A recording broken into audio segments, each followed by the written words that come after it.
ఈ నెల జూలై 22వ తేదీ తల్లికి వందనం 2026-27 సంవత్సరం గాను మార్గదర్శకాలు రిలీజ్ చేయబడింది ప్రభుత్వం చేత. దీనికి గాను ఎంతమంది లబ్ధిదారులు? 67,47,47,190 మంది లబ్ధిదారులు ఉన్నారు. అంటే తల్లులు ఉన్నారు. ఇంతకు గాను ఎంత జమ అయింది? 10,120,78,000 రూపాయలు వారి వారి అకౌంట్లో, లబ్ధిదారుల అకౌంట్లో జమ చేయబడింది. ఇందుకు గాను ప్రభుత్వం ఎప్పుడు కూడా ఏ పని చేసినా ఒక మహిళకు, ఒక రైతుకు, ఒక పేదవాడికి ముందుకు తీసుకెళ్లే ప్రయత్నంలో ముందుంటుంది.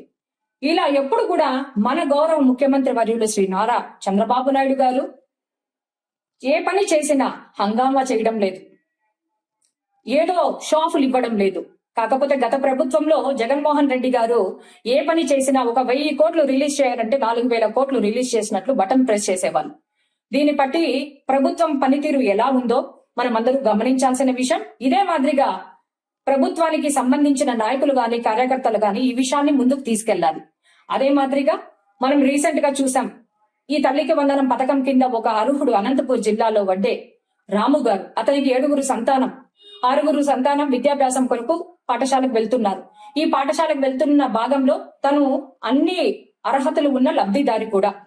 గత వైసీపీ ప్రభుత్వంలో వాలంటీర్ గా పనిచేశారని గాని, ఒక వాలంటీర్ గా ఉన్నారని గాని పరిగణంలోకి తీసుకోలేదు ప్రభుత్వం. అందుకు గాను ఆయన మాటల్లోనే మనం విన్నాం, కూటమి ప్రభుత్వం చాలా ఉదారంగా పనిచేస్తుంది.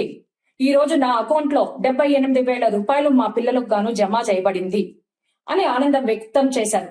ఇలా ఉంది ప్రభుత్వ పనితీరు. ఇలా చూసుకున్నట్లయితే రీసెంట్ గా మనము అధికారంలోకి రాగానే, కూటమి ప్రభుత్వం అధికారంలోకి రాగానే మన ముఖ్యమంత్రి వర్యులు శ్రీ నారా చంద్రబాబు నాయుడు గారు ఒక సంతకం పెట్టారు మెగా డిఎస్సి పైన. మెగా డిఎస్సి అందుకు గాను 2026వ సంవత్సరంలో 16,347 మంది ఉపాధ్యాయులు ఎంపిక చేయబడ్డారు. దీనికి గాను ఎన్నో ఆరోపణలు, ఎన్నో పుకార్లు వింటున్నాం. ఏంటది?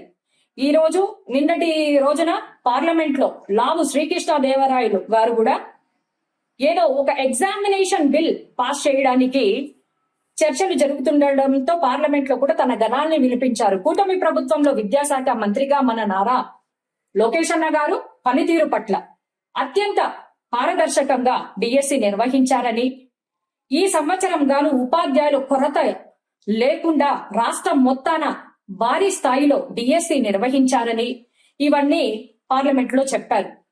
వీటిగాను ఈ పుకార్లను, ఈ అవాస్తవాలను పైన తక్షణమే చర్య తీసుకోవాలని కూడా ఆయన విన్నవించుకోవడం జరిగింది. ఇవంతా ఒక నాయకుల్లాగా, ఒక కార్యకర్తల్లాగా మనము ప్రజల్లోకి తీసుకెళ్లాలి.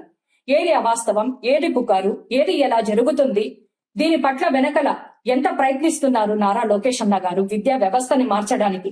ఈ మధ్య కాలంలో మంగళగిరిలో కూడా చూసాం మనం.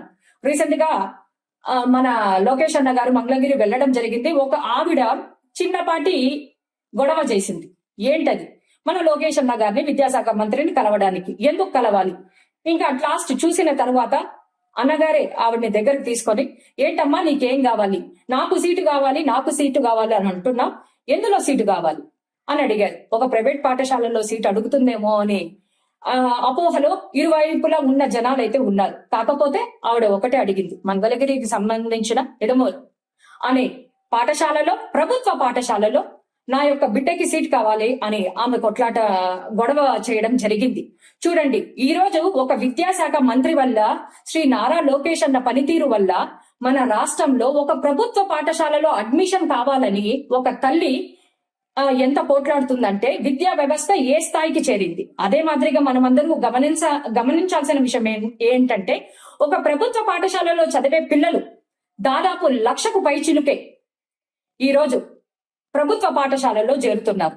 అంటే ప్రైవేట్ పాఠశాలలో చదివే పిల్లలు 1,00,000కు పైచిలుకు మన ప్రభుత్వ పాఠశాలలో ఈ రోజు అడ్మిషన్ కావాలని ఈ రోజు చదువుతున్నారంటే ఎంత గర్వించదగ్గ విషయం. విద్యా వ్యవస్థ ఎలాంటి స్థాయికి చేరింది ఈ 2 ఏళ్లలోనే మనమందరూ గమనించాలి. ఇదే మాదిరిగా ఒక ఉదారతను చాటుకుంటూ కూటమి ప్రభుత్వం పనిచేస్తుంది కాబట్టి మన ముఖ్యమంత్రి వర్యులు శ్రీ చంద్రబాబు నాయుడు గారు చేస్తున్న పనితీరు, అదే మాదిరిగా నారా లోకేష్ అన్న పార్టీ బలోపేతం కోసం అహర్నిశలు కష్టపడుతున్నారు.